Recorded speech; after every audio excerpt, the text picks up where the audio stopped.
আসসালামু আলাইকুম, সবাইকে আমন্ত্রণ জানাচ্ছি রং মশালের নতুন ভিডিওতে। এ পর্বে আমি কথা বলবো সেন্ট মার্টিন নিয়ে। বেশ কিছুদিন আগে আমি সেন্ট মার্টিন ঘুরতে গিয়েছিলাম। এ ব্যাপারে আজকে আমি আপনাদের বিস্তারিত জানাবো। চলুন শুরু করা যাক। আমাদের যাত্রা শুরু হয় ঢাকা নগরীর ফকিরাপুল বাস কাউন্টার থেকে শ্যামলী পরিবহনের একটি বাসে চেপে। সংখ্যায় আমরা 8 জন যাচ্ছি দেশের সর্বদক্ষিণের স্থলভূমি, বাংলাদেশের একমাত্র প্রবাল দ্বীপ সেন্ট মার্টিনে। আমি ইতিপূর্বে আরও 3বার সেন্ট মার্টিন গিয়েছিলাম, তবে তখনকার পরিবেশ এবং এখনকার পরিবেশের মধ্যে বেশ তফাৎ রয়েছে। এবারের সেন্ট মার্টিন ভ্রমণ আমি 2 পর্বে প্রকাশ করব। যারা এখনও আমার চ্যানেলটি সাবস্ক্রাইব করেননি তারা অবশ্যই চ্যানেলটি সাবস্ক্রাইব করে দেবেন এবং পরবর্তী ভিডিওগুলো দেখার জন্য বেল আইকনে ক্লিক করে রাখবেন। এতে করে আপনারা আমার পরবর্তী ভিডিওর নোটিফিকেশন খুব সহজেই পেয়ে যাবেন।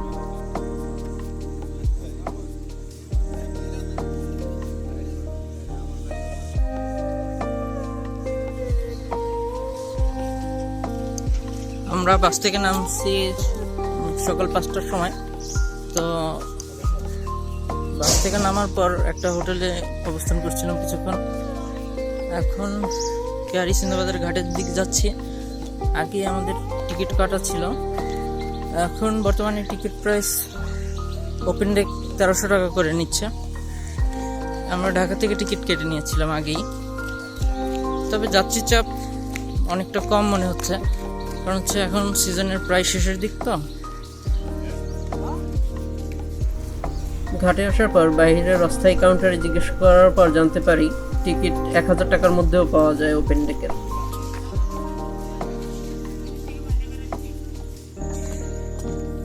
এটা হচ্ছে সেন্ট মার্টিন যাওয়ার জাহাজ, কেয়ারির ঘাট। এটা এখানে কেয়ারির 2টা জাহাজ আছে, কেয়ারি সিন্দাবাদ এবং কেয়ারি ক্রুজ অ্যান্ড ডায়ান।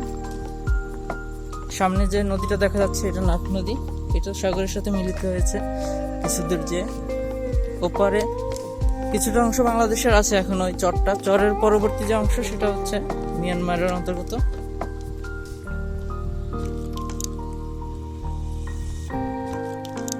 কেয়ারি ঘাট থেকে উত্তর দিকে তাকালে যে ঘাটটি দেখা যায় সেটি হচ্ছে অন্যান্য জাহাজ যেগুলো টেকনাফ থেকে সেন্ট মার্টিনের উদ্দেশ্যে ছেড়ে যায়, সেই সব জাহাজের ঘাট।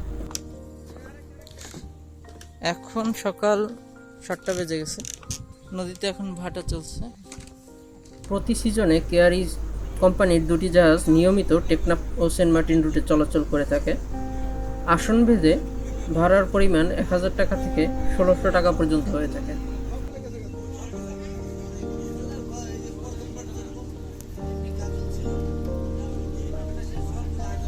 নদীর অপর পাশে যে স্থানটি দেখতে পাচ্ছেন এটি হচ্ছে জালিয়ার দ্বীপ।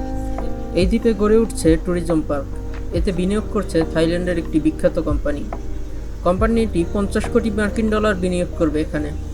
এটি হবে দেশের প্রথম দ্বীপভিত্তিক পর্যটন কেন্দ্র। কেয়ারির ঘাট থেকে প্রথমেই কেয়ারি ক্রুজ অ্যান্ড ডায়ান জাহাজটি ছেড়ে যায় সেন্ট মার্টিনের উদ্দেশ্যে। এরপরে যাত্রা শুরু করে কেয়ারি সিন্দাবাদ। প্রতিদিন সকাল 9টায় একে একে সবগুলো জাহাজ টেকনাফ জেটি ঘাট থেকে সেন্ট মার্টিনের উদ্দেশ্যে যাত্রা শুরু করে এবং বিকাল 3টায় সেন্ট মার্টিন থেকে টেকনাফের উদ্দেশ্যে যাত্রা শুরু করে।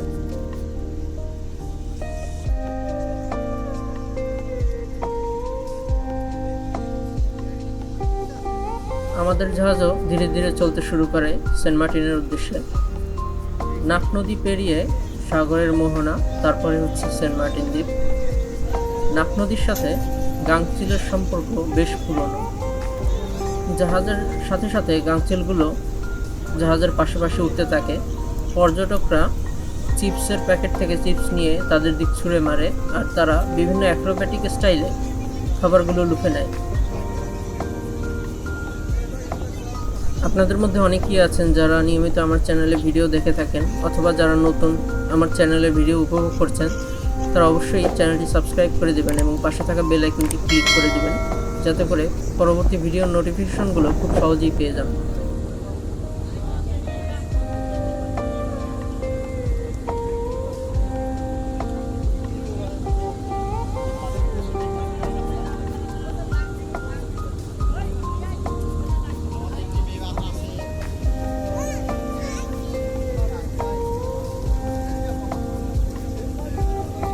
এই যে ঘাটটি দেখতে পাচ্ছেন এটি টেকনাফ জেটি ঘাট।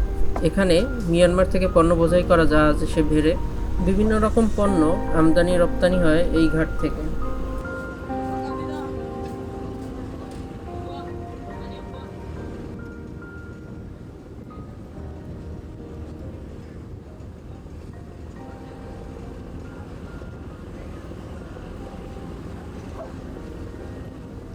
বাম পাশে এই দ্বীপটির নাম হচ্ছে জালিয়ার দ্বীপ। পরবর্তীতে এই দ্বীপটি নাফ ট্যুরিজম পার্ক হিসেবে ঘোষণা করা হয়। সাধারণ দর্শনার্থীর জন্য খুব শীঘ্রই এটি উন্মোচন করা হবে।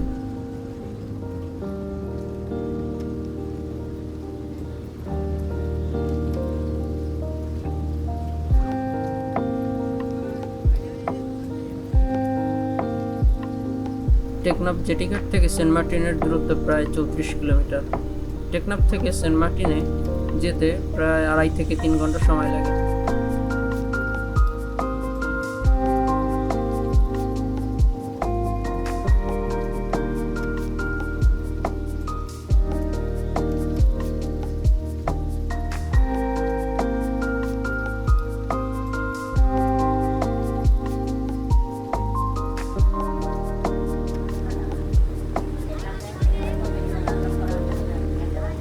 গাংচিলগুলো জাহাজের সাথে উঠতে উঠতে একদম নাফ নদীর মোহনায় চলে আসে, যেখানে নাফ নদী সমুদ্রের সাথে মিশেছে।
এটি হলো শাহপরীর দ্বীপের জেটি ঘাট। প্রবাল দ্বীপ সেন্ট মার্টিন চারদিকে সাগর বেষ্টিত হওয়ায় এখানে পণ্য পরিবহনের একমাত্র উপায় হচ্ছে নদীপথ বা জলপথ। জলপথে বিভিন্ন সাইজের ট্রলারের মাধ্যমে সব রকম পণ্য সরবরাহ করা হয়।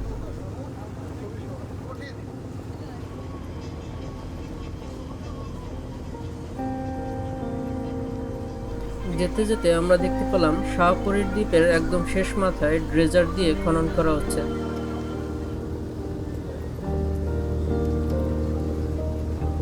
মিয়ানমারে রোহিঙ্গা সমস্যা হওয়ার পর থেকেই সেন্ট মার্টিন দ্বীপের পাশে প্রতিদিনই 2-3টা করে নৌবাহিনী টহল জাহাজ মোতায়েন করা থাকে। প্রায় 3 ঘন্টা জাহাজ চলার পর আমরা সেন্ট মার্টিনের দেখা পাই। জাহাজ যতই চলতে থাকে দ্বীপ ততই স্পষ্ট হতে থাকে আমাদের কাছে। একটা সময় জেটি ঘাটের দেখা মেলে।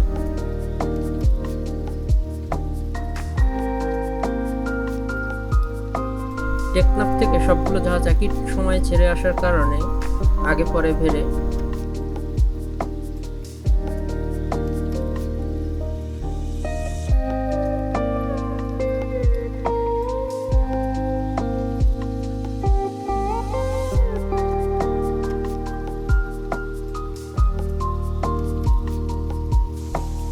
আমি পূর্বের পরিচিত একটা গেস্ট হাউসে উঠি। রিয়াদ গেস্ট হাউস নাম। এটি উত্তর বিচ সংলগ্ন। এখানে রুম ভাড়া কিছুটা কম, তো আমরা সংখ্যায় 8 জন হয়, 2টা ডাবল বেডের রুম নেই। আমরা 2 দিনের জন্য রুম ঠিক করি। রুম ভাড়া পড়ে 500 টাকা করে এবং রুম নিয়ে তাড়াতাড়ি সমুদ্রের পাড়ে চলে আসি। সমুদ্রের পাড়ে এসে আমার পূর্বের পরিচিত জায়গা এবং এখন দেখার মধ্যে অনেকটা তফাৎ খুঁজে পাই। কারণ আগে এই বীজটা বেশ বড় ছিল, তখন এই বীজে প্রচুর পরিমাণে মানুষের সমাগম হতো, কিন্তু এখন এখানে বড় বড় বাঁধ দেওয়ার কারণে বীজটা অনেক সংকীর্ণ হয়ে গেছে। এরপর বেশ কিছুক্ষণ সাগরে গোসল শেষে আমরা গেস্ট হাউসে ফিরে যাই। এরপর লাঞ্চ সেরে নিয়ে আমরা কিছুক্ষণ রেস্ট নিই, তারপরে বিকালের দিকে বের হই পশ্চিম বিচে।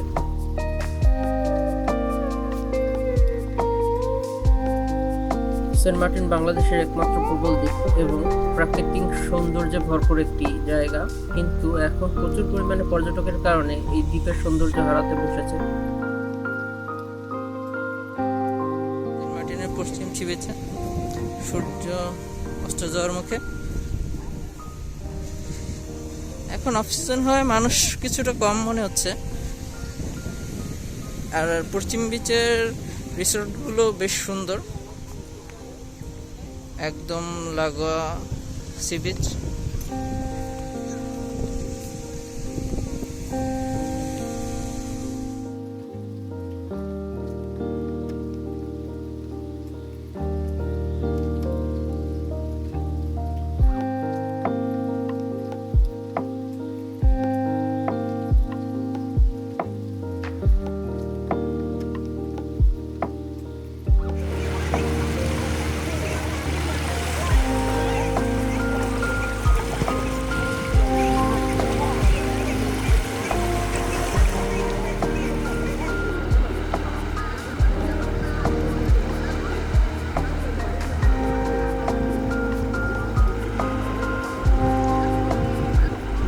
ভিডিও পরবর্তী অংশ দেখতে চ্যানেলের সাথেই থাকুন এবং চ্যানেলটি সাবস্ক্রাইব করে রাখুন।